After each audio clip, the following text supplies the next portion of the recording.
Hello students, मैं आशीष रुद्रा। इस video में हम 9th क्लास मैथ एनसीईआरटी की जो न्यू बुक है गणिता मंजरी, इसके chapter number 6 measuring space perimeter and area को कंटिन्यू करेंगे। और पेज नंबर 148 पर ये जो एक्सरसाइज दी गई है, एक्सरसाइज सेट 6.3, इस एक्सरसाइज के सभी क्वेश्चंस को सॉल्व करेंगे। अब यहाँ पर देखिए हमसे क्या कहा गया है। Unless stated otherwise use the approximation 22/7 for pi. यानी कि अगर आपको किसी क्वेश्चन में पाई की कोई वैल्यू नहीं दी गई है तो आपको पाई की वैल्यू 22/7 ही लेनी है। देखिए अगर किसी क्वेश्चन में ये कहा जाता है कि पाई की वैल्यू 3.14 यूज़ कीजिए, तभी हम पाई की वैल्यू 3.14 यूज़ करेंगे।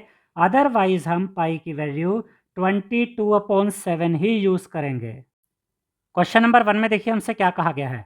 Find the area of a sector of a circle with radius 7 centimetre if the angle of the sector is 60 degree. तो यहाँ पर हमें ये सेक्टर का एरिया फाइंड करना है। जैसा कि इस चैप्टर की बेसिक वीडियो में मैंने आपको समझाया था कि अगर किसी सर्कल में आपके पास इस तरीके से ये एक आर्क है, यहाँ पर आप ये आर्क देख सकते हैं, और सेंटर को आप इस आर्क के दोनों एंड पॉइंट से कनेक्ट कर देते हैं, ज्वाइन कर देते हैं, तो ये जो अब आपको नज़र आ रहा है ना एरिया, ये एरिया ऑफ सेक्टर होता है। ठीक है, ये सेक्टर बन गया जिसका एरिया हमें यहाँ पर ये एरिया हमें फाइंड करना है। और ये जो आर्क है इसने सेंटर पे कितने डिग्री का एंगल बनाया है? 60 डिग्री का एंगल। तो इस सेक्टर का एंगल कितना हुआ? 60 डिग्री का एंगल। और रेडियस कितनी दी गई है हमें? 7 सेंटीमीटर। तो अगर ये सेंटर है तो सेंटर से यहाँ तक ये रेडियस है, ऐसे ही सेंटर से यहाँ तक ये रेडियस है। ठीक है, और हमें इस सेक्टर का एरिया फाइंड करना है। तो इसके सॉल्यूशन में हम लिखेंगे आर यानी radius is equal to 7 centimetre, उसके बाद थीटा यानी कि एंगल 60 डिग्री। अब एरिया ऑफ सेक्टर का फॉर्मूला होता है pi R square into theta upon 360 degree. तो यहाँ पर हम लिखेंगे area of sector is equal to pi R square into में थीटा अपॉन में 360 डिग्री। अब यहाँ पर हम वैल्यूज़ रख देंगे। पाई की जगह हम पाई की वैल्यू रख देंगे 22/7, इंटू में आर का स्क्वायर है, रेडियस कितनी है? 7, तो 7 का स्क्वायर हो जाएगा, इंटू में थीटा, थीटा कितना है? 60, तो थीटा आ गया 60 डिग्री, अपोन में 360 डिग्री। ये आपस में कट जाएंगे, तो इनको जब आप काटेंगे तो ये मिलेगा 1/6। अब देखिए स्टूडेंट्स, यहाँ पर ये जो 22/7 है यहाँ पर एज इट इज़ आ गया, 7 का स्क्वायर किया तो यहाँ क्या आ जाएगा? 49, इंटू में ये जो 1/6 है वो यहाँ पर लिख दिया। अब यहाँ पर देखिए 49 और 7 ये आपस में कट सकते हैं, 7 7 जा और 7 1 जा 7 और 7 7 जा 49। अब यहाँ पर देखिए 22 और 6 भी आपस में कट जाएंगे, 2 से कटेंगे, 2 3 जा 6 और यहाँ देखिए 2 11 जा 22।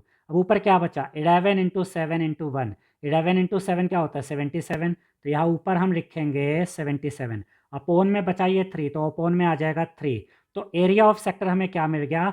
77/3 सेंटीमीटर स्क्वायर। आप चाहे तो आंसर यहाँ पर भी छोड़ सकते हैं, और अगर आप चाहे तो इसको डेसिमल फॉर्म में भी ला सकते हैं। 77 को 3 से डिवाइड करेंगे तो आपको मिलेगा 25.67।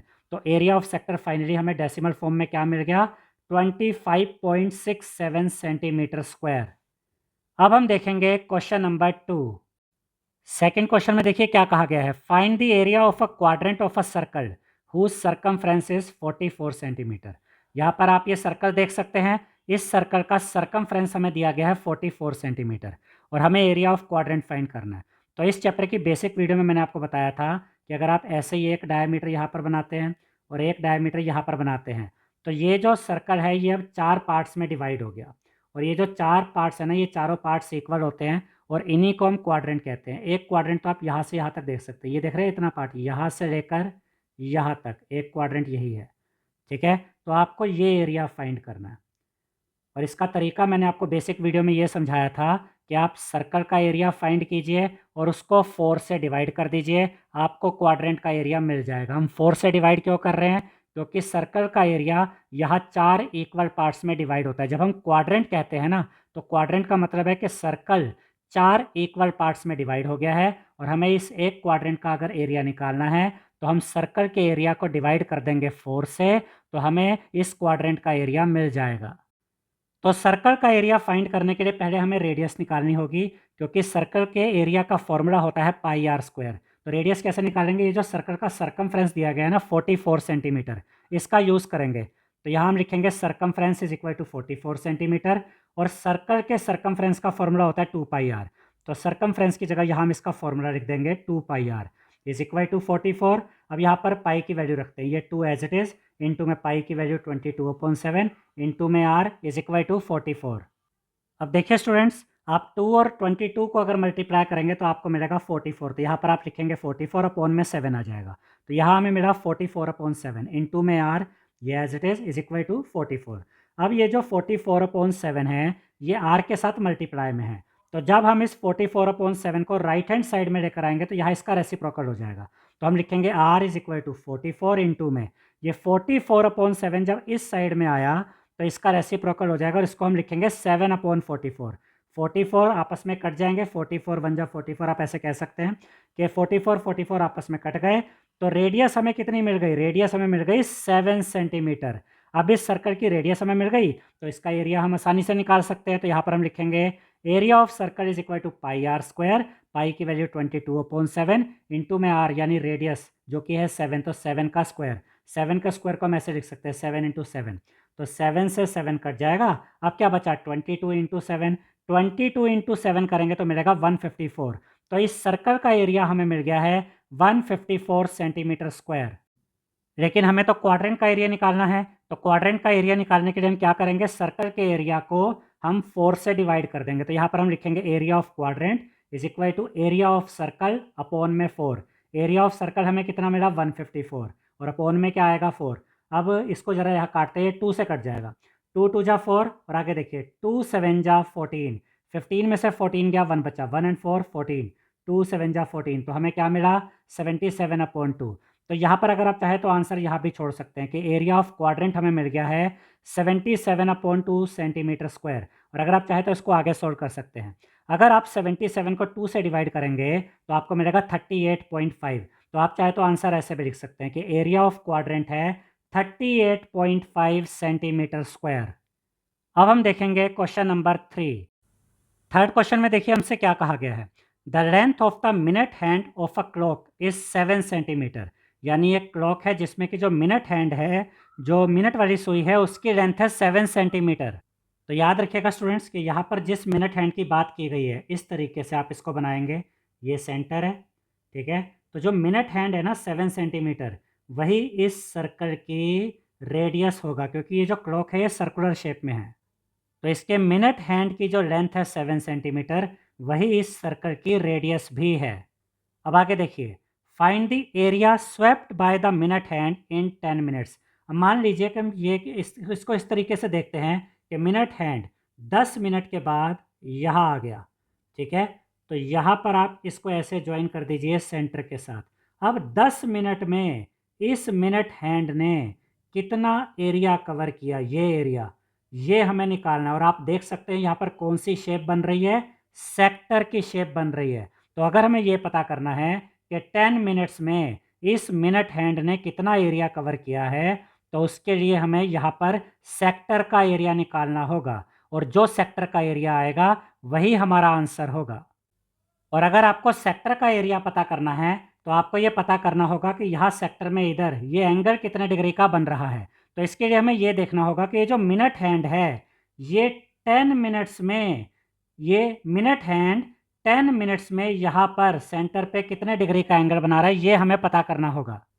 तो इस क्वेश्चन का सॉल्यूशन समझाने से पहले मैं कुछ चीज़ें आपको बता देता हूँ जो आपके लिए काफ़ी यूज़फुल हैं।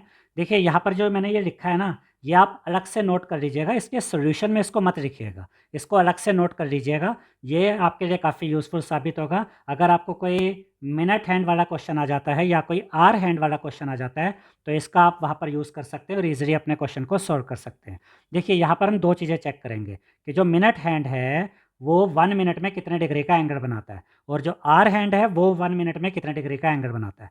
तो पहले मिनट हैंड वाला देखते हैं। देखिए जो मिनट हैंड होता है वो 60 मिनट्स में पूरा सर्कल कंप्लीट कर लेता है। यानी कि जो मिनट हैंड होता है वो 60 मिनट्स में 360 डिग्री का एंगल बनाता है।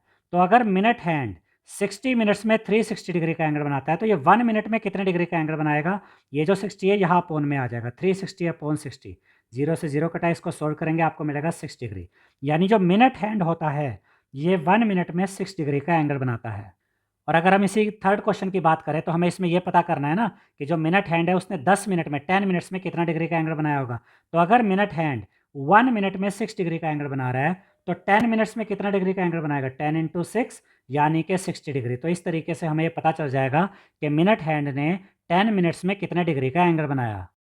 अब हम ये भी देख लेते हैं कि जो आर हैंड होता है ये 1 मिनट में कितने डिग्री का एंगल बनाता है। तो देखिए जो आर हैंड होता है वो 12 आवर्स में पूरा सर्कल कंप्लीट करता है, यानी जो आर हैंड होता है ये 12 आवर्स में 360 डिग्री का एंगल बनाता है। तो 1 आवर में ये कितने डिग्री का एंगल बनाएगा, ये 12 यहाँ नीचे आ जाएगा। इसको जब आप सोल्व करेंगे तो आपको मिलेगा 30 डिग्री, यानी कि जो आर हैंड होता है ये 1 आवर में 30 डिग्री का एंगल बनाता है। और 1 आवर को हम 60 मिनट्स भी कह सकते हैं, यानी कि जो आर हैंड होता है ये 60 मिनट्स में 30 डिग्री का एंगल बनाता है।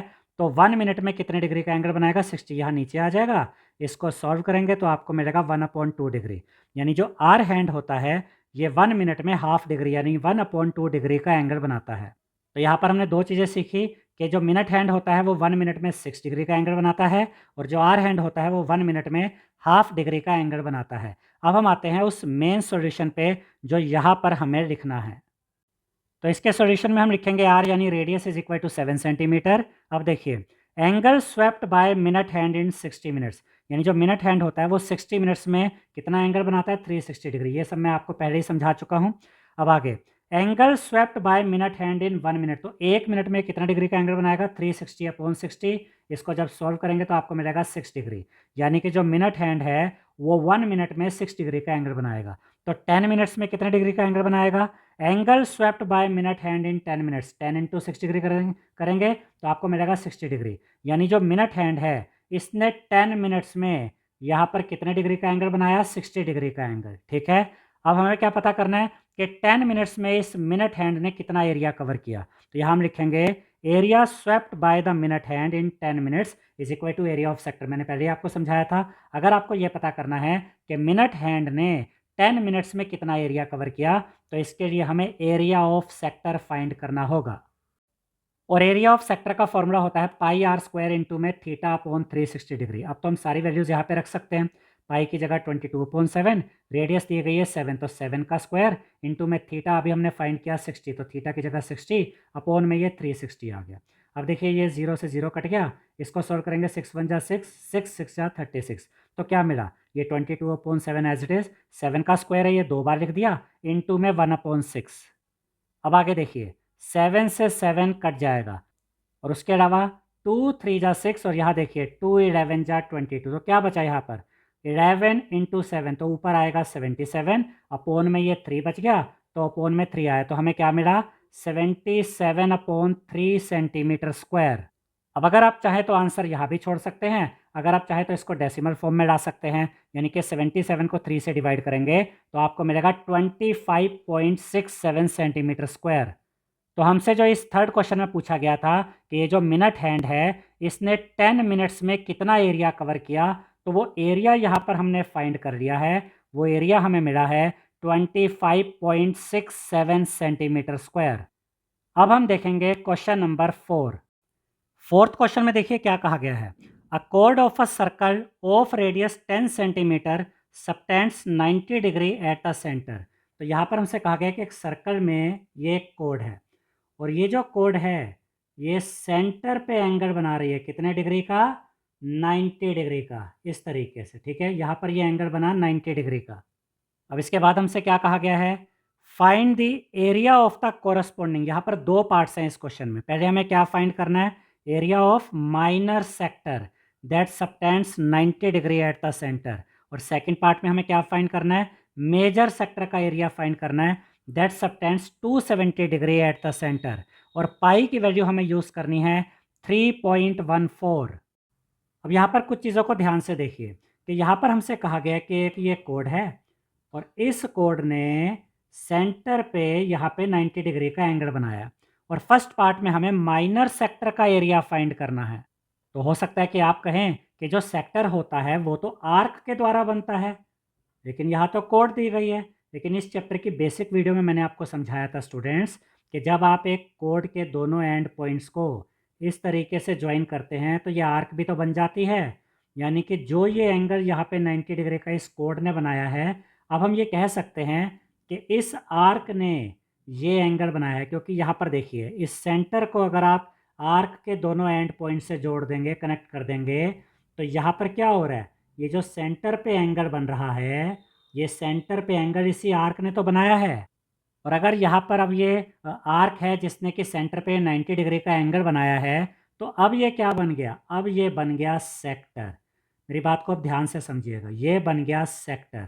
ठीक है, अब यहाँ पर जो ये आर्क है, यहाँ से यहाँ तक, मैं रिपीट कर रहा हूँ, यहाँ से यहाँ तक ये है माइनर आर्क। और अगर आप यहाँ से यहाँ तक देखेंगे फिर ये हो जाएगी मेजर आर्क। और ये वाला जो एरिया होगा ये होगा मेजर सेक्टर का एरिया। तो पहले हम फाइंड करेंगे माइनर सेक्टर का एरिया जो कि यहाँ पर है, और उसके लिए हम जो एंगल जो थीटा यूज़ करेंगे वो होगा 90 डिग्री। तो इसके सॉल्यूशन में हम लिखेंगे r यानी radius is equal to 10 centimetre.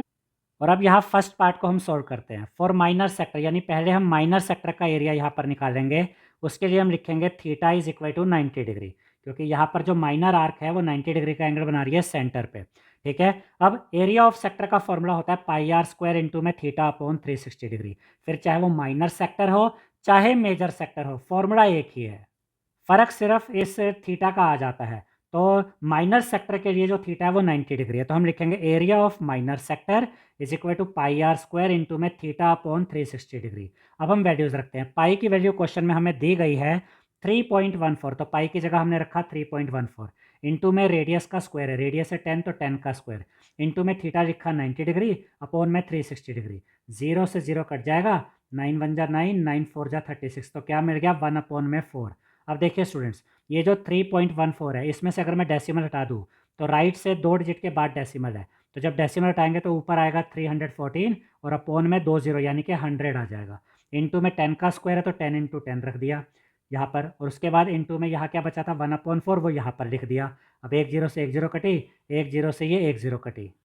अब यहाँ पर क्या बचा, इधर ऊपर है 314 और यहाँ अपोन में क्या है 4, ये भी 2 से कट जाएंगे, 2 2 जा 4, और यहाँ देखिए 2 1 जा 2, 3 में से 2 गया 1 बचा, 1 एंड 1 11, 2 5 जा 10, 11 में से 10 गया 1 बचा, 1 एंड 4 14, 2 7 जा 14, तो ऊपर बचा 157 अपोन में बचा 2, तो यहाँ पर हम लिखेंगे 157 अपॉन 2 सेंटीमीटर स्क्वायर। अगर आप चाहे तो आंसर को यहाँ भी छोड़ सकते हैं, यानी जो माइनर सेक्टर का एरिया हमसे पूछा गया था वो हमें मिल गया 157 अपॉन 2 सेंटीमीटर स्क्वायर। अगर आप चाहे तो इसको आगे भी सोल्व कर सकते हैं और डेसिमल फॉर्म में ला सकते हैं। जब आप 157 को 2 से डिवाइड करेंगे तो आपको मिलेगा 78.5 सेंटीमीटर स्क्वायर। तो इसी माइनर सेक्टर का एरिया डेसिमल फॉर्म में हमें क्या मिल गया 78.5 सेंटीमीटर स्क्वायर। अब हम इसी क्वेश्चन का सेकंड पार्ट देखते हैं। अब सेकंड पार्ट में हमें ये मेजर सेक्टर का एरिया निकालना है, ये एरिया। तो इसके लिए हमें वो एंगल चाहिए होगा जो इस मेजर सेक्टर ने यहाँ पर बनाया।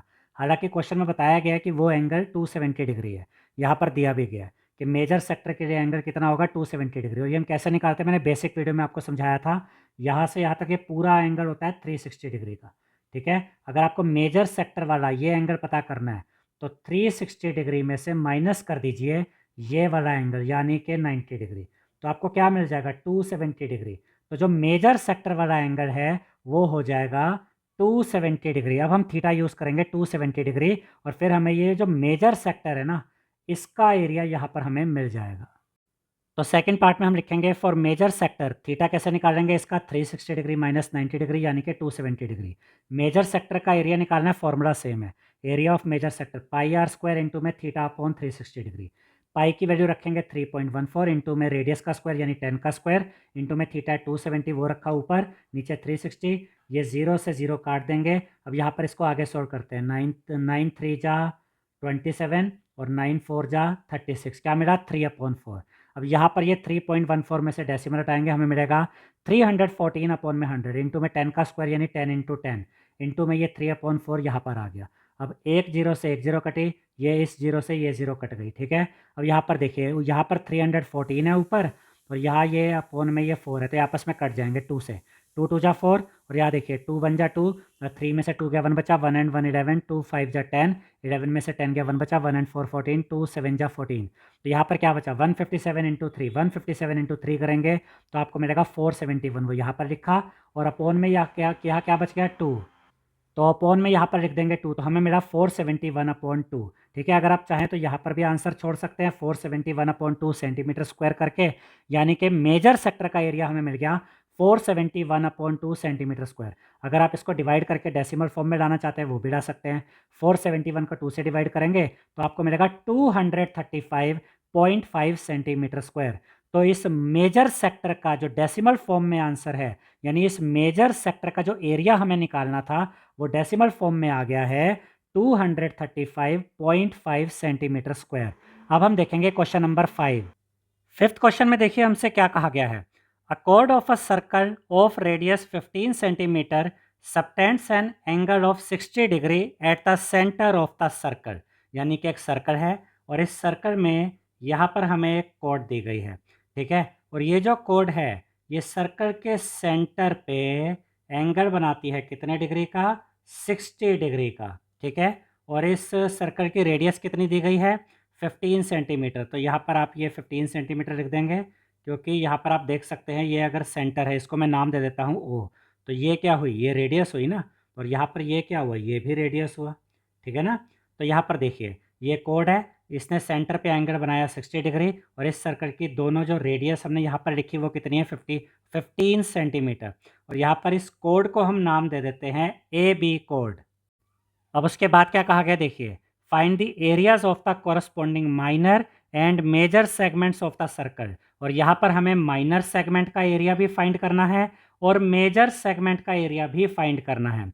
और ये भी कहा गया कि पाई की वैल्यू हमें यूज़ करनी है 3.14 और अंडर रूट 3 की वैल्यू हमें यूज़ करनी है 1.73।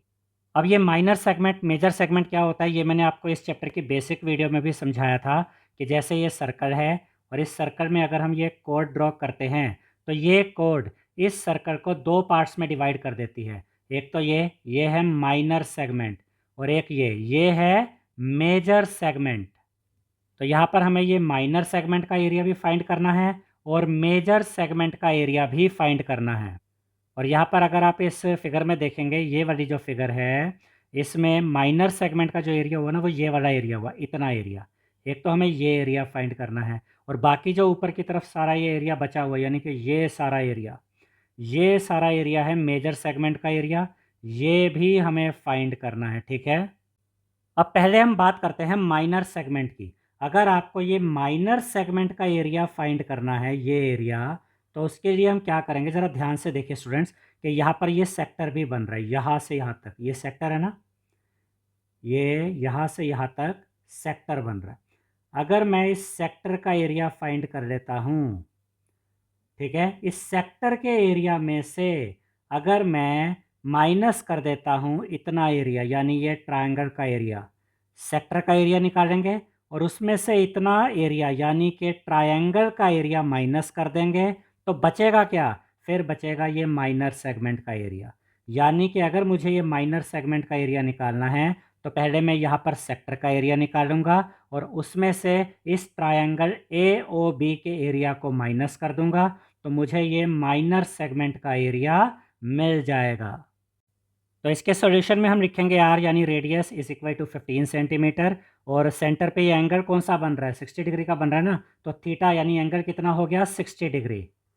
उसके बाद हम लिखेंगे area of minor segment is equal to, area of minor segment हम कैसे निकालेंगे, एरिया ऑफ सेक्टर में से माइनस कर देंगे area of triangle A O B, और जब हम एरिया ऑफ सेक्टर में से माइनस करेंगे area of triangle A O B तो हमें क्या मिल जाएगा, हमें माइनर सेगमेंट का एरिया मिल जाएगा। अब एरिया ऑफ सेक्टर का फॉर्मूला क्या होता है, एरिया ऑफ सेक्टर का फॉर्मूला होता है pi R square into theta upon 360 degree. तो ये एरिया ऑफ सेक्टर आ गया, minus area of triangle A O B निकालना है। अब बात आती है कि ये जो ट्रायंगल ए ओ बी है ये किस तरह का ट्रायंगल है। तो पहले तो यहाँ पर ध्यान से देखिए कि यहाँ पर ये एंगल बन रहा है 60 डिग्री और ये दो साइड्स आपस में इक्वल हैं, दोनों साइड्स 15 सेंटीमीटर है। अब हम ये जानते हैं कि अगर एक ट्रायंगल में दो साइड्स इक्वल होती हैं तो उनके अपोजिट एंगल्स भी इक्वल होते हैं, तो ये एंगल बी और ये एंगल ए, ये दोनों एंगल्स भी इक्वल होंगे। अब जो मैं आपको बताने जा रहा हूँ उसको ध्यान से समझिएगा। ये वाला एंगल 60 डिग्री है, ट्रायंगल में तीनों एंगल का सम 180 डिग्री होता है। अगर ये एंगल 60 डिग्री है तो बचा क्या, 120 डिग्री और बचा, और वो 120 डिग्री यहाँ इन दो इक्वल एंगल्स में डिवाइड होगा।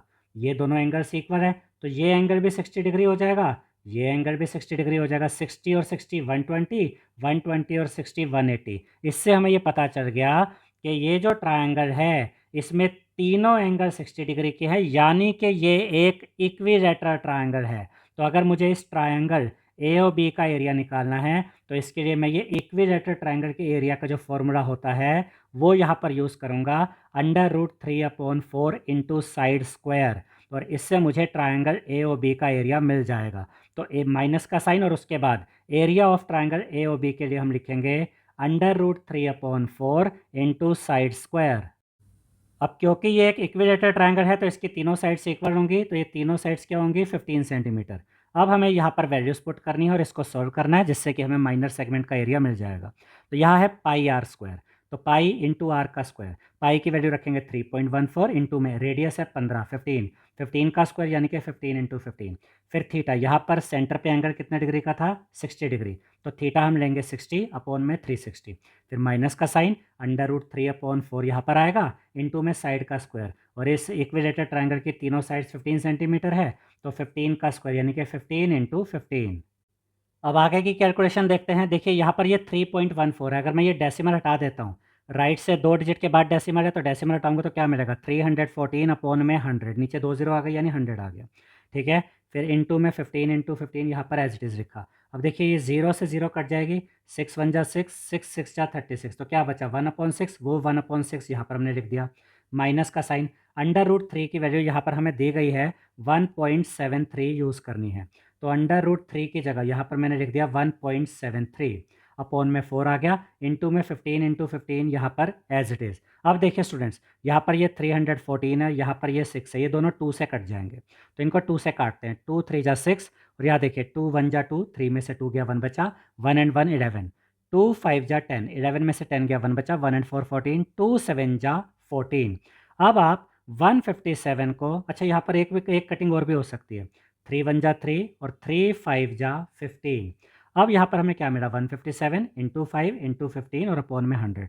अब आप 157 5 और 15 को मल्टीप्लाई करेंगे तो आपको मिलेगा 11,775, वो आपने ऊपर रखा, अपॉन में ये 100 है, अपॉन में ये 100 आ गया, माइनस का साइन, और जब आप 1.73 को और 15 को इन तीनों को जब मल्टीप्लाई करेंगे तो आपको मिलेगा 389.25, वो यहाँ ऊपर रखेंगे, अपॉन में ये 4 है तो अपॉन में 4 आ जाएगा, ठीक है। अब आप इसको यानी 11,775 को डिवाइड करेंगे 100 से, तो नीचे से 2 जीरो हटाएंगे तो डेसिमल 2 डिजिट लेफ्ट की तरफ यानी कि यहाँ आ जाएगा, ये जो 2 7 है इनके बीच में। तो जब हमने 11,775 को 100 से डिवाइड किया तो हमें मिला 117.75, ठीक है, माइनस का साइन, और जब आप 389.25 को डिवाइड करेंगे 4 से तो आपको मिलेगा 97.3125, तो यहाँ पर आप लिखेंगे 97.3125, और जब आप 117.75 में से माइनस करेंगे 97.3125 को तो आपको मिलेगा 20.4375 सेंटीमीटर स्क्वायर। और ये सब्ट्रैक्शन कैसे हुआ, ये दोनों डेसिमल नंबर्स में, वो मैं यहाँ करके दिखा देता हूँ। ये क्या है 117.75, इसको हम ऐसे लिख सकते हैं 117.7500, उसमें से माइनस करना है 97.3125 को। अब यहाँ पर ये 0 है तो अगले से कैरी लेगा 10 बन जाएगा, 10 में से 5 गया 5 बचा, उसके बाद यहाँ पर आपका बचेगा कैरी लेके 9, 9 में से 2 गया 7, यहाँ पर बचा 4, 4 में से 1 माइनस करेंगे क्या बचेगा 3, यहाँ पर बचा यहाँ पर बचा आपका 7, 7 में से 3 माइनस करेंगे क्या बचेगा 4, उसके बाद 7 में से 7 गया 0, और यहाँ पर 11 में से 9 गया 2, तो क्या बचा 20.4375। तो माइनर सेगमेंट का एरिया हमें मिल गया है 20.4375 सेंटीमीटर स्क्वायर। अब हम मेजर सेगमेंट का एरिया फाइंड करेंगे। अब इसका तरीका क्या होगा, मेजर सेगमेंट का एरिया हम कैसे फाइंड करेंगे, इसके लिए देखिए, अगर आपके पास ये सर्कल है और ये कोड है, ठीक है, और ये आपका माइनर सेगमेंट हो गया। माइनर सेगमेंट का एरिया अगर आपको मिल चुका है और आपको मेजर सेगमेंट का यानी कि ये वाला एरिया अगर आपको फाइंड करना है तो उसके लिए आप क्या करेंगे, पहले तो आप इस पूरे सर्कल का एरिया फाइंड कर लेंगे। क्या करेंगे, पूरे सर्कल का एरिया फाइंड कर लेंगे, और उसमें से जब आप माइनस करेंगे माइनर सेगमेंट का एरिया, मैं रिपीट कर रहा हूँ, पूरे सर्कल का एरिया निकाल लिया और उसमें से इतना हिस्सा यानी कि माइनर सेगमेंट का एरिया माइनस कर दिया तो क्या बचेगा, मेजर सेगमेंट का एरिया ही तो बचेगा। अब यही काम यहाँ पर हम करेंगे, हम सर्कल के एरिया में से माइनस कर देंगे माइनर सेगमेंट के एरिया को, तो हमें मिल जाएगा मेजर सेगमेंट का एरिया। ठीक है, तो यहाँ पर हम लिखेंगे area of major segment is equal to area of circle minus area of minor segment, यानी कि हम एरिया ऑफ सर्कल में से माइनस करेंगे एरिया ऑफ माइनर सेगमेंट को, तो हमें मेजर सेगमेंट का एरिया मिल जाएगा। अब एरिया ऑफ सर्कल का फॉर्मूला यहाँ लिखेंगे pi R square minus area of minor segment हमें ऑलरेडी मिल चुका है 20.4375, तो माइनस के साइन के बाद लिखेंगे 20.4375। अब यहाँ पर पाई आर स्क्वायर में वैल्यूज़ रखते हैं, पाई की वैल्यू 3.14 इंटू में रेडियस का स्क्वायर, रेडियस है 15 तो 15 का स्क्वायर यानी कि 15 इंटू 15, उसके बाद माइनस 20.4375, और जब आप 3.14, 15 और 15 इन तीनों को मल्टीप्लाई करेंगे तो आपको मिलेगा 706.5 माइनस 20.4375। अब हम 706.5 में से माइनस करेंगे 20.4375 को, और ये सब्ट्रैक्शन कैसे होगा मैं करके दिखा देता हूँ। देखिए 706.5 को आप ऐसे लिख सकते हैं 706.5, उसके आगे 3 जीरो लगा दीजिए, इसमें से माइनस करना है 20.4375 को।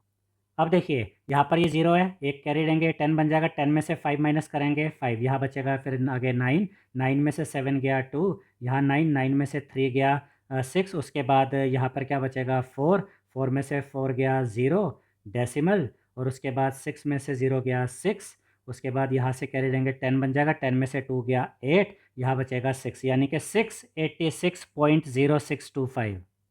तो मेजर सेगमेंट का एरिया जो हमें फाइंड करना था, मेजर सेगमेंट का एरिया हमें मिल गया है 686.0625 सेंटीमीटर स्क्वायर। तो इस तरह से हमने माइनर सेगमेंट का एरिया भी फाइंड कर लिया है और मेजर सेगमेंट का एरिया भी फाइंड कर लिया है। अब हम देखेंगे क्वेश्चन नंबर 6 क्वेश्चन में देखिए क्या कहा गया है। A car has 2 wipers which do not overlap. एक कार में 2 वाइपर्स है जो एक दूसरे को ओवरलैप नहीं करते, एक दूसरे के ऊपर नहीं आते। आपने कार में देखा होगा स्टूडेंट्स, कार में जो फ्रंट मिरर होता है उसके बाहर की तरफ 2 वाइपर होते हैं जो लेफ़्ट राइट मूव करते रहते हैं पानी हटाने के लिए। ठीक है, अब इसको ध्यान में रखिएगा, मैं इसकी मूवमेंट से जो शेप बनती है ना वो आपको समझाता हूँ। जो वाइपर होता है वो जब लेफ़्ट से राइट, राइट से लेफ़्ट मूव करता है तो उसकी जो शेप बनती है ना वो कुछ आपकी ये सेक्टर की तरह होती है। ठीक है, इस तरीके की शेप बनाता है जब वो लेफ़्ट राइट, लेफ़्ट से राइट गया, राइट से लेफ़्ट गया, ऐसी शेप बनाता है। तो सेक्टर की शेप बनेगी तो ऑब्वियस सी बात है यहाँ पर एक एंगल भी बनेगा जो क्वेश्चन में हमें बताया गया है, और इसकी रेडियस भी होगी, रेडियस की लेंथ भी हमें यहाँ पर बताई गई है। देखिए each wiper has a blade of length 28 centimetre and sweeps through an angle of 120 degree. तो यहाँ पर ये 2 वाइपर है जो सेक्टर की शेप बना रहे हैं, तो यहाँ पर ये जो एंगल ये बनाते हैं दोनों ये वाइपर्स, ये 120 डिग्री दिया गया है, और इनमें जो रेडियस है ये जो दिया गया है ना has a blade of length 28 centimetre. तो ये जो सेक्टर की शेप बन रही है इसमें जो ये रेडियस है, रेडियस हमें दी गई है 28 सेंटीमीटर और इस सेक्टर का एंगल दिया गया है 120 डिग्री। अब इसके बाद क्या कहा गया देखिए, find the total area cleaned at each sweep of the blades, यानी जब ये दोनों वाइपर एक बार मूव करते हैं तो ये कितना एरिया कवर करते हैं, कितना टोटल एरिया ये दोनों मिलकर कवर करते हैं वो हमें बताना है। तो यहाँ पर ये बड़ा ही सिंपल सा क्वेश्चन है, हमें सिंपली ये करना है इन दोनों का कंबाइंड एरिया निकाल लेंगे, यानी ये वाला सेक्टर जो है इस सेक्टर का एरिया निकाल लेंगे, इस सेक्टर का एरिया निकाल लेंगे, इन दोनों सेक्टर्स का जो कंबाइंड एरिया होगा वही हमारा आंसर होगा, और हमें ये पता चल जाएगा कि ये दोनों वाइपर्स जब एक बार मूव करते हैं तो ये टोटल कितना एरिया कवर करते हैं। तो इसके सॉल्यूशन में हम लिखेंगे आर यानी radius is equal to 28 centimetre और थीटा यानी कि एंगल 120 डिग्री। अब टोटल एरिया हमें पता करना है कि ये दोनों वाइपर्स जब एक बार मूव करते हैं तो कितना एरिया कवर करते हैं। तो यहाँ हम लिखेंगे total area cleaned at each sweep of the blades is equal to, देखिए हमें ये सेक्टर का एरिया फाइंड करना है और ऐसे 2 सेक्टर हैं तो यहाँ हम लिखेंगे 2 इंटू, और एरिया ऑफ सेक्टर कैसे फाइंड करते हैं, pi R square into theta upon 360 degree. तो यहाँ से हमें एक सेक्टर का एरिया मिल जाएगा और उसको 2 से डिवाइड कर देंगे तो दोनों सेक्टर का कंबाइंड एरिया हमें पता चल जाएगा। तो ये जो 2 है इसको यहाँ पर लिखा, इंटू में पाई की वैल्यू 22/7, इंटू में रेडियस का स्क्वायर, रेडियस है 28 तो 28 का स्क्वायर यानी कि 28 इंटू 28, फिर है थीटा, थीटा यानी कि 120 अपॉन में है 360। अब बस कैलकुलेशन करनी रह गई है, देखिए 7 1 जा 7 और यहाँ देखिए 7 4 जा 28, ये 0 से 0 कट जाएगा, 12 और 36 भी आपस में कट जाएंगे, 12 1 जा 12, 12 3 जा 36। तो यहाँ पर देखिए अब क्या मिला हमें, ऊपर क्या है, एक तो 2 है और इंटू 22 है, इन दोनों को मल्टीप्लाई किया तो 44 आ गया, वो यहाँ पर लिख लिया। फिर ये 4 है और इंटू ये 28 है, इनको यहाँ पर लिख लिया। अपोन में सिर्फ ये 3 बचा, अपोन में हमने यहाँ पर ये 3 रख दिया। अब यहाँ न्यूमरेटर में है 44 इंटू 4 इंटू 28, इन तीनों को मल्टीप्लाई करेंगे तो आपको मिलेगा 4928। तो ये आप न्यूमरेटर में लिख देंगे 4928, अपोन में ये 3 है। तो यहाँ पर जो हमसे पूछा गया था ना कि इन दोनों वाइपर्स का जब ये एक बार मूव करते हैं तो इनका टोटल एरिया कितना ये कवर करते हैं, वो हमें बताना था। तो वो यहाँ फ्रैक्शन में तो हमारा ये आंसर आ गया 4928 अपॉन 3 सेंटीमीटर स्क्वायर। इसी को अगर आप डेसिमल फॉर्म में लाते हैं तो आप 4928 को जब 3 से डिवाइड करेंगे तो आपको मिलेगा 1642.67 सेंटीमीटर स्क्वायर। तो ये फ्रैक्शन में आंसर है, ये डेसिमल फॉर्म में आंसर है। आप कैसे लिखना चाहते हैं ये आपकी चॉइस है।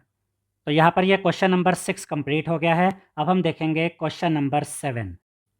सेवेंथ क्वेश्चन में देखिए क्या कहा गया है।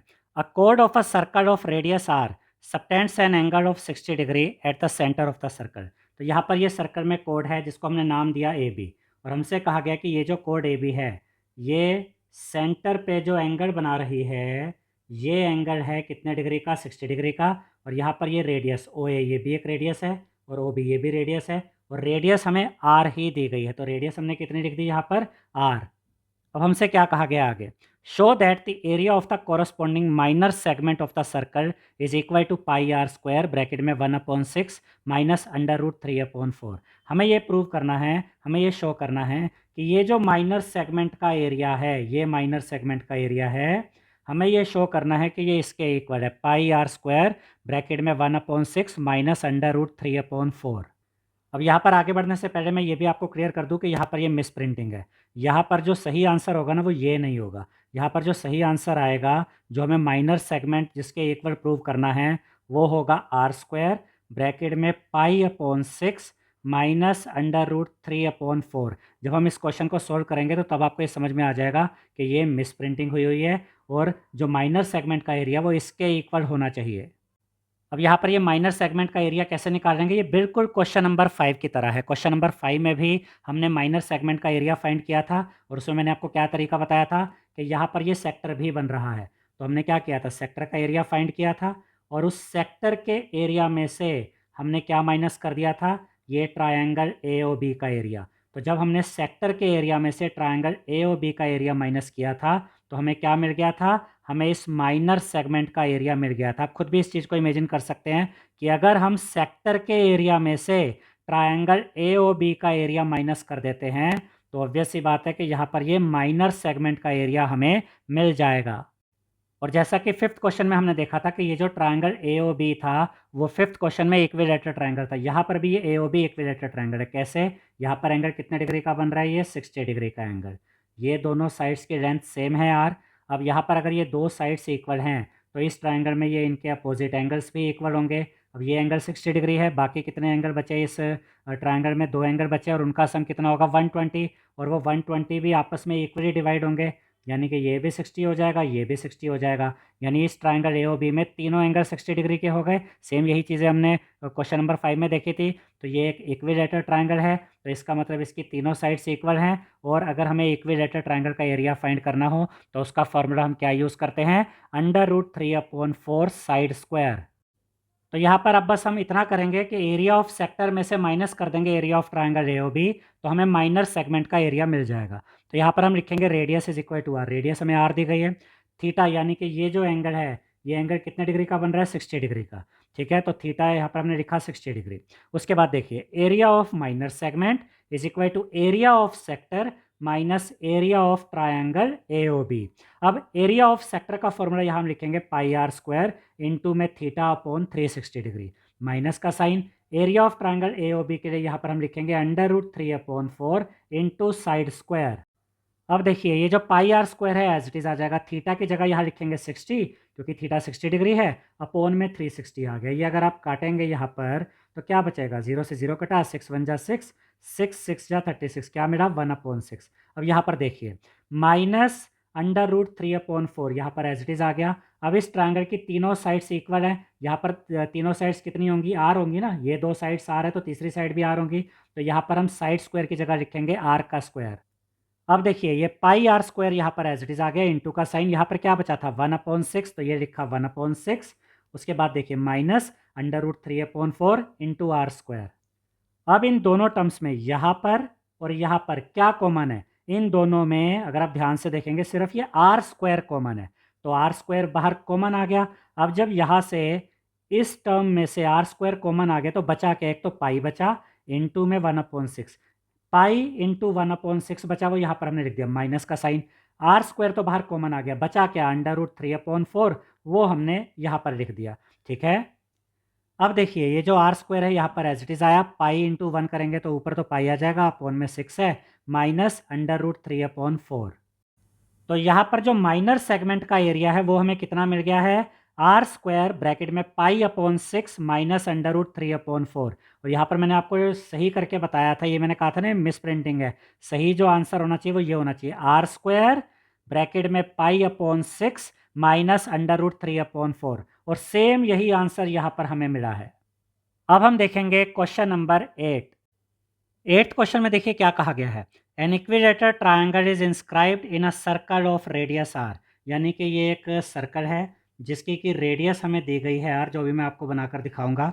और इसमें आप यहाँ पर देख सकते हैं कि अंदर की तरफ ये एक इक्विलेटरल ट्रायंगल हमें दिया गया है। ठीक है, जब हम ये कहते हैं कि equilateral triangle inscribed in a circle है, तो इसका मतलब जो ट्रायंगल है वो सर्कल के अंदर की तरफ है और इस सर्कल की रेडियस है आर। आगे आगे देखिए, show that the ratio of the area of the triangle to the area of the circle is equal to 3√3 upon में 4 पाई, जिसकी अप्रॉक्सीमेट वैल्यू होती है 0.413।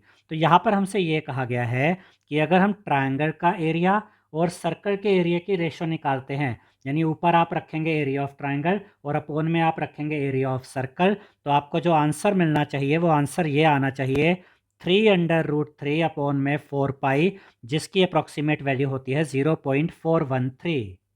तो इस क्वेश्चन में हमें बस इतना करना है कि एरिया ऑफ ट्रायंगल और एरिया ऑफ सर्कल की जो रेशो है वो इसके इक्वल दिखानी है, 3√3 अपॉन 4 पाई के इक्वल दिखानी है। अब यहाँ पर देखिए ये सेंटर है। ठीक है, अगर मैं सेंटर को यहाँ इस तरीके से ज्वाइन कर देता हूँ तो ये रेडियस है, ये रेडियस, और रेडियस कितनी दी गई है आर, तो रेडियस की ये जो लेंथ है रेडियस की वो हम आर ही लिखते हैं। ऐसे मैं यहाँ पर ज्वाइन कर देता हूँ, ये भी आपकी रेडियस ही है आर, यहाँ पर भी ज्वाइन कर देता हूँ, ये भी आपकी रेडियस हो गई आर।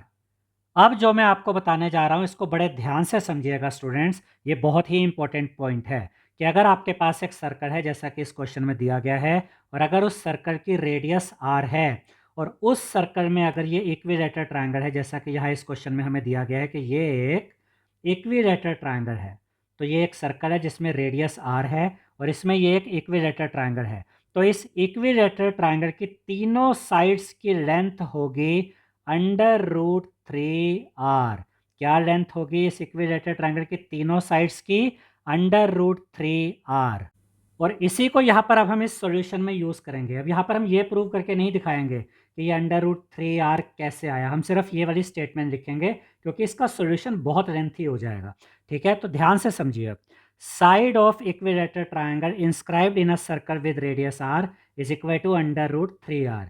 यानी अगर एक सर्कल है जिसकी रेडियस r है और उस सर्कल में अगर एक इक्विलेटरल ट्रायंगल होता है तो उसकी तीनों जो इक्वल साइड्स होती है उनकी लेंथ होती है √3r।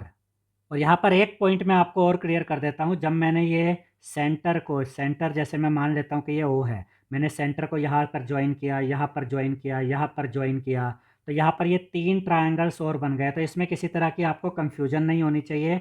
और यहाँ पर ये जो 3 ट्रायंगल बने हैं ना, ये कोई इक्विलेटरल ट्रायंगल नहीं बने हैं, याद रखिएगा।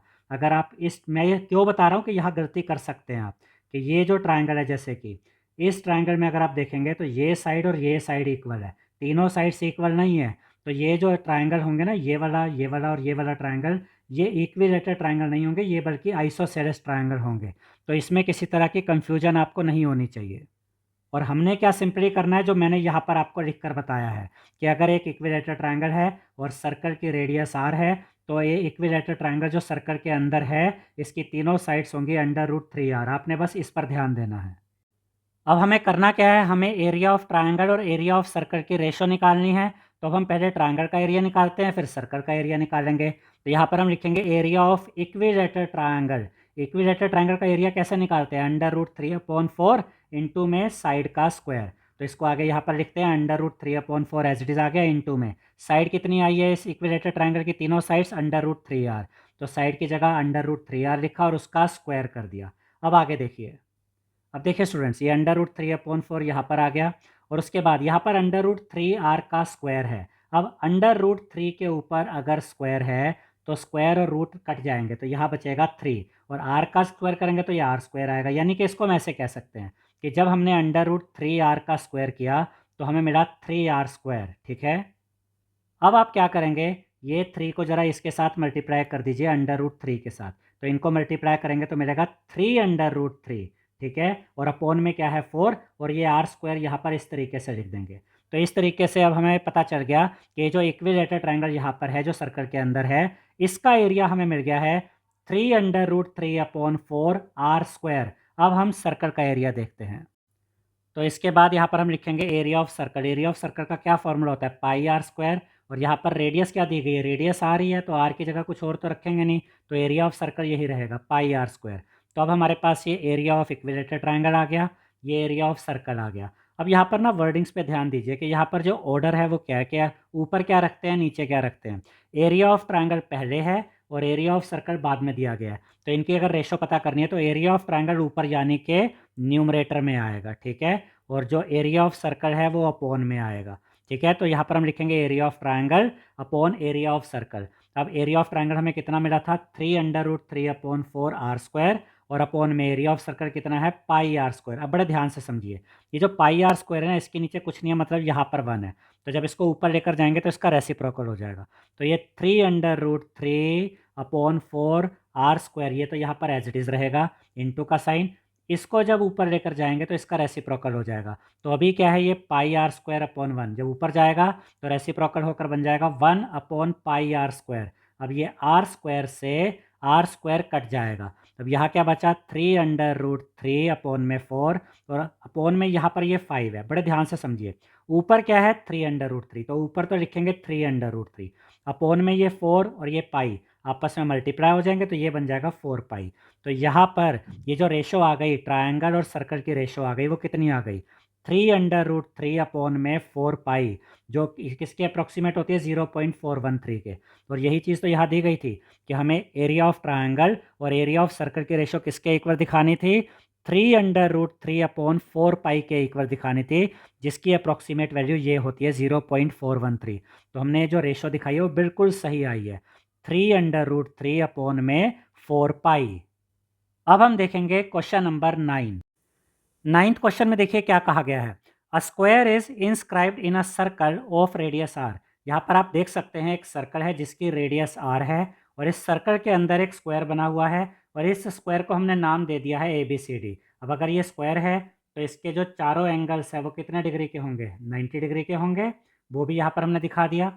अब इसके बाद हमसे क्या कहा गया है, show that the ratio of the area of the square to the area of the circle is equal to 2/π। तो यहाँ पर हमें ये शो करना है कि एरिया ऑफ स्क्वायर और एरिया ऑफ सर्कल इनकी रेशो 2/π के इक्वल है, ये हमें शो करना है। और 2/π की अप्रोक्सीमेट वैल्यू होती है 0.637। तो हमें इससे कोई मतलब नहीं है, हमें बस इतना दिखाना है कि area of the square upon में एरिया ऑफ द सर्कल, इसका आंसर इक्वल आना चाहिए 2/π के।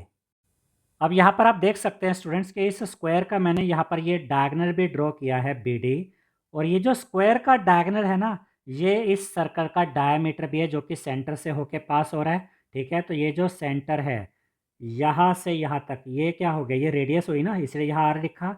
और यहाँ से यहाँ तक ये भी क्या हुई, ये भी रेडियस हुई, इसलिए यहाँ पर हमने R लिखा। और ये भी यहाँ पर हमने समझ लिया कि जो स्क्वायर का डायगोनल है BD, ये इस सर्कल का डायमीटर भी है। तो डायमीटर क्या होता है, रेडियस का डबल होता है। ये सब चीज़ें मैं इसलिए बता रहा हूँ कि ये सब चीज़ें हम यहाँ पर यूज़ करने वाले हैं इसके सॉल्यूशन में। और ये जो स्क्वायर ABCD है, इसकी चारों साइड्स को भी हम लेट कर लेंगे कि इसकी चारों साइड्स A हैं। अब इन सब बातों को ध्यान में रखते हुए हम यहाँ पर आगे बढ़ते हैं और इसका सॉल्यूशन देखते हैं। और मेन चीज़ हमें बस ये याद रखनी है, हमें एरिया ऑफ स्क्वायर निकालना है, फिर एरिया ऑफ सर्कल निकालना है, फिर area of square upon area of circle करेंगे और फिर इसका आंसर इक्वल आना चाहिए 2/पाई के। अब इसका सॉल्यूशन देखते हैं। Since the square is inscribed in the circle, अब ये जो स्क्वायर है सर्कल के अंदर है। अब इसके बाद देखिए, the diagonal of the square is equal to the diameter of the circle. ये मैं आपको समझा ही चुका हूँ कि इस स्क्वायर का जो डायगोनल है BD और जो इस सर्कल का डायमीटर है, ये दोनों सेम चीज़ें हैं। ठीक है, इसके बाद हम लिखेंगे radius is equal to R। Circle की रेडियस यहाँ क्वेश्चन में हमें बताया गया है कि R है। इसके बाद हम लिखेंगे diameter of the circle is equal to diagonal of the square, और ये जो डायमीटर ऑफ सर्कल है ये क्या होगा, डबल ऑफ R। देखिए, अगर रेडियस R है तो डायमीटर क्या होता है, रेडियस का डबल। तो जो डायमीटर ऑफ द सर्कल है और जो डायगोनल ऑफ द स्क्वायर है, ये दोनों इक्वल है। तो और इन दोनों की लेंथ हमें यहाँ पर क्या मिल गई, डबल ऑफ R। अब इसके बाद हम लिखेंगे let the side of the square B A. यहाँ पर मैंने आपको कहा था ना, इस स्क्वायर की चारों साइड्स को हमने लेट कर लिया है ए, वही चीज़ यहाँ पर लिखी है।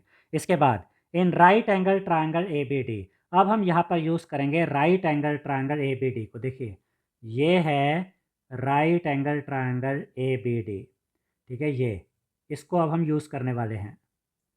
तो यहाँ पर हम लिखेंगे in right angle triangle ABD BD square is equal to AD square plus AB square. ध्यान से देखिए कि ये एक राइट एंगल ट्रायंगल है, तो इसमें बुधियाना पाइथागोरस थ्योरम यूज़ हो जाएगी। अब ये एक स्क्वायर है तो ये 90 डिग्री का एंगल हुआ। तो इस राइट एंगल ट्रायंगल में यहाँ पर अगर 90 डिग्री का एंगल है तो इसके अपोजिट ये BD क्या हुई, हाइपोटेन्यूस हुई।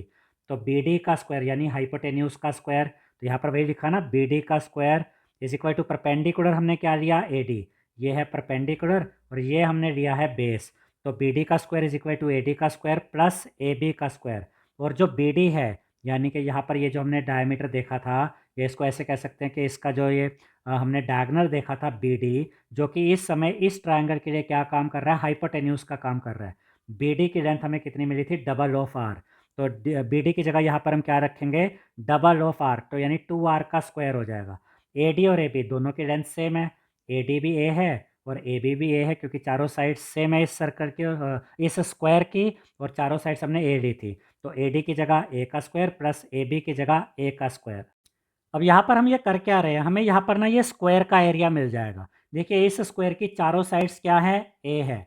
स्क्वायर की चारों साइड्स A है और स्क्वायर का एरिया हम कैसे फाइंड करते हैं, साइड का स्क्वायर करते हैं ना, यानी कि A का स्क्वायर। तो जब हमें A स्क्वायर की वैल्यू मिल जाएगी तो इसका मतलब होगा कि हमें इस स्क्वायर की वैल्यू मिल गई है। तो वही चीज़ यहाँ पर हो रही है। तो 2R का स्क्वायर करेंगे तो क्या आएगा, 2 2 जा 4 और R का स्क्वायर R स्क्वायर, तो ये तो हो गया 4R स्क्वायर। यहाँ पर A square plus A square को ऐड करेंगे तो क्या हो जाएगा, 2A स्क्वायर। अब ये 2 यहाँ पर मल्टीप्लाई में, इधर आके ये अपॉन में आ जाएगा यानी डिवाइड में आ जाएगा। 4/2 R square is equal to A square. 4 और 2 आपस में कट जाएंगे, 2 1 जा 2, 2 2 जा 4। तो यहाँ पर हमें क्या मिला, 2R square is equal to A square. तो यहाँ पर हमें इस स्क्वायर का एरिया मिल गया है 2R स्क्वायर, क्योंकि इस स्क्वायर की चारों साइड्स A थी, तो साइड का स्क्वायर किया यानी A का स्क्वायर किया, तो जो भी आंसर इसके इक्वल आया वो इस स्क्वायर का एरिया है। तो 2R स्क्वायर इस स्क्वायर का एरिया है। तो यहाँ हम लिखेंगे area of square. Area of square कैसे निकालते हैं, साइड का स्क्वायर यानी कि A का स्क्वायर, और A का स्क्वायर किसके इक्वल आया, 2R स्क्वायर के, यानी कि एरिया ऑफ स्क्वायर क्या आ गया, 2R स्क्वायर। अब हम एरिया ऑफ सर्कल निकालते हैं, ये तो बड़ा ही आसान है। एरिया ऑफ सर्कल का फॉर्मूला लगाइए, पाई आर स्क्वायर, और यहाँ पर रेडियस क्या दी गई है, रेडियस तो आर ही दी गई है ना, तो यहाँ पर आर की जगह कुछ और तो रखना नहीं है। तो एरिया ऑफ सर्कल हमें मिल गया pi R square, area of square हमें मिल गया 2R स्क्वायर। अब हमें एरिया ऑफ स्क्वायर और एरिया ऑफ सर्कल की रेशो फाइंड करनी है, तो यहाँ पर इसको इस तरीके से लिखेंगे, एरिया ऑफ स्क्वायर ऊपर लिखेंगे और अपॉन में आएगा area of circle. Area of square की जगह रखेंगे 2R स्क्वायर और एरिया ऑफ सर्कल की जगह रखेंगे पाई आर स्क्वायर। अब ध्यान से देखिए, आर स्क्वायर से आर स्क्वायर कट गया, क्या बचा, 2/पाई। और हमसे भी तो यही कहा गया था कि एरिया ऑफ स्क्वायर और एरिया ऑफ सर्कल की रेशो हमें किसके इक्वल दिखानी थी, 2/पाई की, वो हमने दिखा दी। हैंस द रेशो इज 2/पाई। और क्वेश्चन में हमें बताया गया है कि 2/पाई की अप्रोक्सीमेट वैल्यू क्या होती है, 0.637, वो भी यहाँ पर हमने मेंशन कर दी। अब हम देखेंगे क्वेश्चन नंबर 10। 10th क्वेश्चन में देखिए हमसे क्या कहा गया है, a hexagon is inscribed in a circle of radius R. यहाँ पर आपके पास एक सर्कल है जिसकी रेडियस हमें दी गई है आर, जो भी मैं आपको दिखाऊंगा, और इस सर्कल के अंदर यहाँ पर एक हेक्सागन है जिसमें कि ये 6 साइड्स है, 1 2 3 4 5 एंड 6। अब इसके बाद क्या कहा गया? Show that the ratio of the area of the hexagon to the area of the circle is equal to 3√3 upon में 2 पाई। तो यहाँ पर हमें ये शो करना है कि एरिया ऑफ हेक्सागन और एरिया ऑफ सर्कल की जो रेशो है वो 3√3 अपॉन 2 पाई के इक्वल है, और इसकी अप्रोक्सीमेट वैल्यू होती है 0.827। लेकिन हमारा पर्पस बस इतना रहेगा कि हम एरिया ऑफ हेक्सागन और एरिया ऑफ सर्कल की रेशो इसके इक्वल दिखा देंगे 3√3 अपॉन 2 पाई के। उसके बाद क्या कहा गया? Can you see why the answer is exactly twice the answer to question 8। यानी इस क्वेश्चन का जो ये आंसर आएगा जब हम एरिया ऑफ हेक्सागन और एरिया ऑफ सर्कल की रेशो निकालेंगे तो वो इसके इक्वल आनी चाहिए। तो ये जो आंसर है, ये जो क्वेश्चन नंबर 8 था उसके आंसर का ट्वाइस क्यों है, ये भी हमें बताना है। तो ये हम बाद में देखेंगे, पहले मेन पर्पस सॉल्व करते हैं, एरिया ऑफ हेक्सागन निकालते हैं और एरिया ऑफ सर्कल निकालते हैं। अब यहाँ पर देखिए ये जो हेक्सागन है जो इस सर्कल के अंदर है, इसको पहले मैं नाम दे देता हूँ ABCD, यहाँ पर E और यहाँ पर नाम दे दिया F। अब यहाँ पर जो भी ये साइड्स आपको नज़र आ रही है ना हेक्सागन की, इनको आप ज्वाइन कर देंगे सेंटर के साथ, ठीक है। और यहाँ पर रेडियस हमें कितनी दी गई है R, तो रेडियस यहाँ पर हम मेंशन कर देते हैं कि रेडियस R है। ऐसे ये सबको ज्वाइन कर देंगे, जैसे यहाँ पे भी ज्वाइन किया, यहाँ पे भी ज्वाइन किया, और ये सबकी रेडियस क्या है? रेडियस सबकी R ही है। ऐसे यहाँ पर ये इधर भी ज्वाइन कर देते हैं और फिर यहाँ पर भी ज्वाइन कर देते हैं, ठीक है। तो यहाँ पर भी ये रेडियस कितनी हो गई? R हो गई। और यहाँ पर ये वाली जो रेडियस है ये भी R हो गई। और यहाँ पर मैं ये सेंटर ले लेता हूँ O। अब मुझे सबसे पहले तो ये पता करना है कि ये जो हेक्सागन है इसकी इन 6 साइड्स की, ये जो सभी 6 साइड्स हैं इनकी लेंथ क्या है, पहले तो मुझे वो पता करनी है। और ये सभी 6 साइड्स की लेंथ मुझे इसलिए पता करनी है कि ये जो हेक्सागन यहाँ पर हमें दिया गया है ना, ये हेक्सागन यहाँ पर अब 6 ट्रायंगल्स में डिवाइड हो चुका है। 1 2 3 4 5 6 ट्रायंगल्स में ये डिवाइड हो चुका है। अब अगर आप ध्यान से देखें, और अगर मैं ये वाला ट्रायंगल सिर्फ ले लूँ, ये यहाँ से यहाँ तक, अगर मुझे यहाँ से इन तीनों साइड्स का पता चल जाए, देखिए ये साइड तो मेरे पास पहले ही आ रहा है, ये साइड्स भी पहले ही पता है आ रहा है, अगर ये साइड भी पता चल जाए तो उसके बाद मुझे ये पता चल जाएगा कि इन 6 ट्रायंगल्स का एरिया कितना आएगा, और जो इन 6 ट्रायंगल्स का एरिया होगा ना वही इस हेक्सागन का भी एरिया होगा। अब देखिए स्टूडेंट्स, अब अगर मुझे ये पता करना है कि यहाँ एंगल कितने डिग्री का बन रहा है तो ये बड़ा सिंपल है। यहाँ पर ये पूरा एंगल बनेगा 360 डिग्री का, और ये 360 डिग्री टोटल 6 इक्वल पार्ट्स में डिवाइड हो गया है। तो यहाँ पर अगर मैं 360 डिग्री को 6 से डिवाइड कर दूँ तो मुझे ये पता चल गया कि ये जो एंगल है ना ये 60 डिग्री का एंगल है। अब ज़रा इस ट्रायंगल को देखिए, यही सेम चीज़ ना हम क्वेश्चन नंबर 7 में भी देख चुके हैं, वहाँ पर भी यही हमने किया था।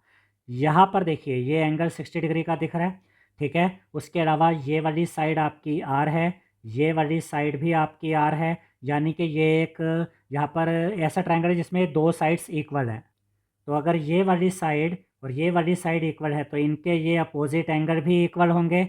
अगर ये एंगल 60 डिग्री है तो और क्या बचा इसमें? 120 डिग्री और बचा, और वो 120 डिग्री 2 इक्वल पार्ट्स में डिवाइड हो जाएगा, यानी कि ये भी 60 डिग्री, ये भी 60 डिग्री।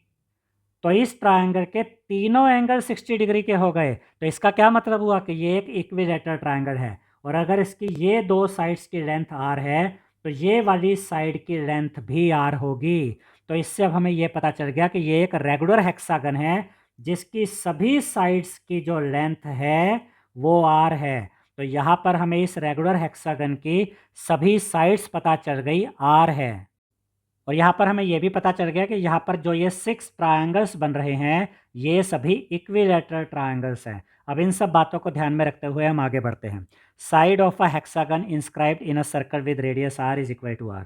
यानी कि अगर एक सर्कल में एक हेक्सागन है और उस सर्कल की रेडियस अगर R है तो उस हेक्सागन की जितनी भी साइड्स होंगी उनकी लेंथ होगी R, जो अभी मैंने आपको बड़े अच्छे से एक्सप्लेन किया है। उसके बाद हम लिखेंगे एरिया ऑफ हेक्सागन। अगर मुझे इस हेक्सागन का एरिया फाइंड करना है तो उसके लिए मुझे इन 6 ट्रायंगल्स का कंबाइंड एरिया चाहिए होगा। तो मैं यहाँ पर लिखूंगा area of hexagon is equal to area of 6 equilateral triangles with side R। तो यहाँ पर ये जो 6 इक्विलेटरल ट्रायंगल्स हैं जिनमें कि सभी में साइड्स आर हैं, इनका कंबाइंड एरिया यहाँ पर निकालेंगे। अब ध्यान से देखिए, इक्विलेटरल ट्रायंगल का एरिया निकालने का फॉर्मूला होता है √3/4 आर स्क्वायर। तो ये यहाँ पर लिखा, और ऐसे 6 इक्विलेटरल ट्रायंगल्स हैं तो 6 के साथ इसको मल्टीप्लाई कर दिया। तो अब जो हमें मिलेगा ना, वो इन 6 इक्विलेटरल ट्रायंगल्स का एरिया होगा। दूसरे शब्दों में कहे तो वो इस रेगुलर हेक्सागन का एरिया होगा। अब देखिए, यहाँ 4 और 6 से ही आपस में कट सकते हैं। 2 2 जा 4 और 2 3 जा 6। 3 इंटू √3 करेंगे तो यहाँ आ जाएगा 3√3, वो ऊपर लिखा, अपोन में 2 बचा, अपोन में 2 आ गया, साथ में क्या है, ये आर स्क्वायर है। यानी कि एरिया ऑफ हेक्सागन हमें मिल गया 3√3/2 आर स्क्वायर। अब हम एरिया ऑफ सर्कल निकालते हैं, वो तो बड़ा ही सिंपल है। Area of circle is equal to pi R square, और रेडियस हमें आर ही दी गई है तो हमें कोई और वैल्यू तो रखनी नहीं है। तो एरिया ऑफ सर्कल है pi R square, area of hexagon है 3√3/2 आर स्क्वायर। अब जैसा कि क्वेश्चन में कहा गया है, हम एरिया ऑफ हेक्सागन और एरिया ऑफ स्क्वायर की रेशो फाइंड करेंगे। तो ऊपर लिखेंगे एरिया ऑफ हेक्सागन और नीचे आएगा area of circle. Area of hexagon यहाँ पर ऊपर लिख दिया 3√3/2 आर स्क्वायर, अपोन में एरिया ऑफ सर्कल रख दिया यानी कि pi R square. Pi R square के नीचे कुछ नहीं है, मतलब 1 है। जब इसको ऊपर लेके जाएंगे इसका रेसिप्रोकल हो जाएगा। तो ये जो न्यूमरेटर है 3√3/2 आर स्क्वायर, ये एज इट इज़। जब ये पाई आर स्क्वायर अपॉन 1, जब इसको ऊपर लेकर आए तो इसका रेसिप्रोकल हो गया, यानी कि 1/पाई आर स्क्वायर।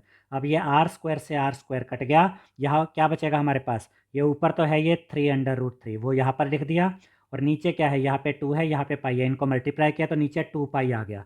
तो यहाँ पर जो रेशो हमें मिल गई है, इस हेक्सागन और सर्कल के एरिया की जो रेशो है वो हमें मिल गई है 3√3 अपोन में 2 पाई, और क्वेश्चन में इसकी अप्रोक्सीमेट वैल्यू हमें क्या दी गई है, 0.827, तो वो भी यहाँ पर हमने मेंशन कर दी।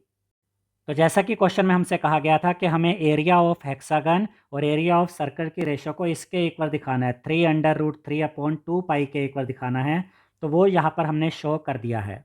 अब क्वेश्चन में एक बात और पूछी गई है कि यहाँ पर ये जो आंसर हमें मिला है, ये क्वेश्चन नंबर 8 में जो हमें आंसर मिला था उसका ट्वाइस क्यों है, इसका क्या रीज़न हो सकता है।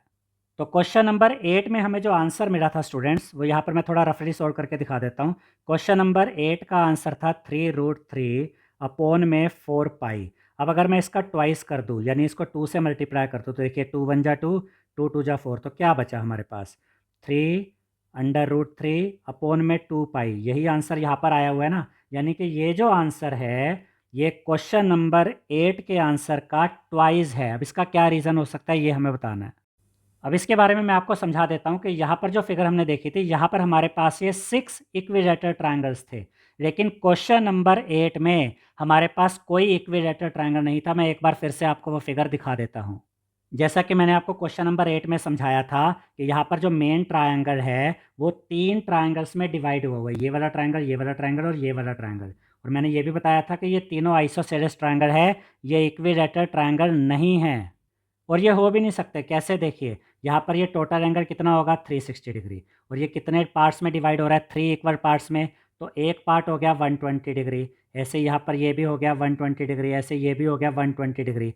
तो अगर मैं यहाँ पर ये ट्रायंगल लूँ, ये वाला ट्रायंगल, इसको ध्यान से देखिए, अगर मैं ये वाला ट्रायंगल ले लेता हूँ तो इसमें ये एंगल तो 120 डिग्री हो गया, बचा क्या, 60 डिग्री और बचा, तो वो 60 दो इक्वल पार्ट्स में यहाँ डिवाइड हो जाएगा, क्योंकि आइसोसेलेस ट्रायंगल है, ये 30 और ये 30। तो ये किसी भी एंगल से इक्विलेटरल ट्रायंगल तो नहीं है, क्योंकि इक्विलेटरल ट्रायंगल में तो तीनों एंगल 60 डिग्री के होते हैं। और यहाँ पर हमने ये भी देखा था ना कि ये वाली साइड और ये वाली साइड आपस में इक्वल है, जबकि ये वाली साइड कितनी आई थी, √3r। तो यहाँ पर ऐसा कोई कंसेप्ट नहीं है कि क्वेश्चन नंबर 10 में तो 6 इक्विलेटरल ट्रायंगल्स हैं और यहाँ पर 3 इक्विलेटरल ट्रायंगल है, इसलिए उसका एरिया इसका डबल है। ऐसा कोई कंसेप्ट यहाँ पर नहीं है, ध्यान रखिएगा। तो हम यहाँ पर ज़्यादा से ज़्यादा यही रीज़न दे सकते हैं कि क्वेश्चन नंबर 10 में कैलकुलेशन करके जो एरिया आ रहा है वो इस क्वेश्चन नंबर 8 वाले एरिया का डबल आ रहा है, इसके अलावा और कोई रीज़न नहीं है।